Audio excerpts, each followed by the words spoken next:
Hi, this is Amber Laura with LitLeaBear.com, and today I'm going to talk about a common writing rule, which is show and don't tell. The reason that you want to show when you're writing is it helps a reader engage with the story and engage with the character.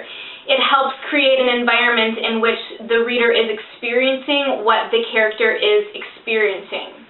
And so as an example, I wrote this sentence on the board: she rode away heartbroken. And yeah, that's an alright sentence, and readers more than likely when they come across a sentence like this are thinking to themselves, yeah, okay, I know what heartbreak feels like.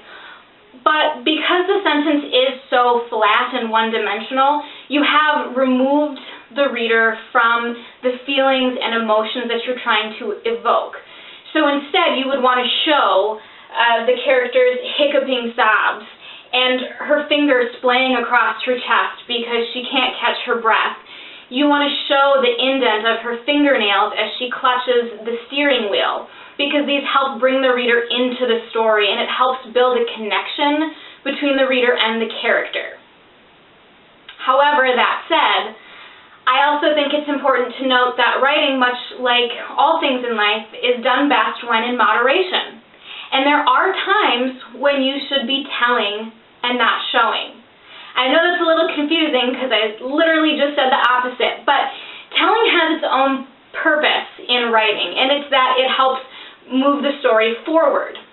Because if you showed everything that happens in a story, in a character's life, you would take an 80,000 word story and turn it into a 120,000 word story. You would be showing this same character driving mile by mile, and you would see every single house that she passes, and you would hear the crunch of the tire across the gravel as she tries to get home, and you would feel the car slowly turn up the driveway and feel the pressure of her finger opening the garage door opener, and oh my gosh, it just gets so weary and exhausting, and quite frankly, that would get boring really quickly to experience everything in a moment-by-moment play.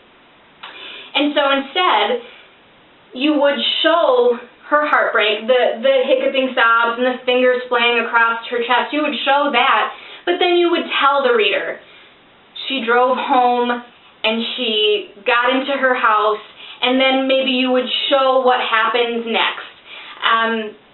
And so it's really important to find the right balance between them. And the best ways that I have come up with, I kind of have two general rules that I follow when it comes to do I show or do I tell. The first is, I always ask myself, is this a climactic moment? Is this moment filled with tension and conflict and romance? Is this a big moment? If the answer to any of those questions is yes, then I'm showing what's happening. But if the answer is no, then I'm probably just going to tell the reader what's happening so I can move the story forward at an appropriate pace. The other thing that I do when it comes to balancing these two out is I kind of look at a story much like this.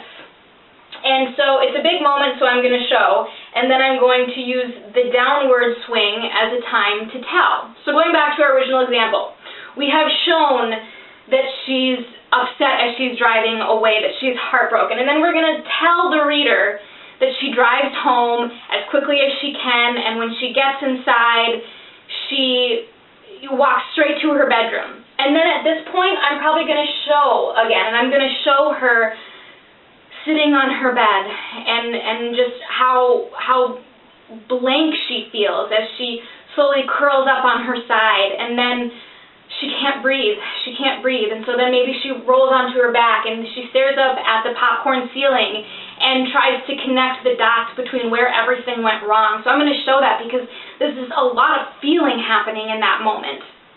And then maybe after that, when we're going downward again, I'm going to tell the reader that she stays in her room for 3 days, and that she follows the same pattern of just staring up at the ceiling for 3 days, because I don't need to overwhelm them with the emotion. I've told them once, they get it, and now I'm going to move the story forward until we're reaching, the next event that happens in the story. So you want to find a nice balance between showing what's happening so your reader can engage and moving the story forward at a pace that keeps your reader interested.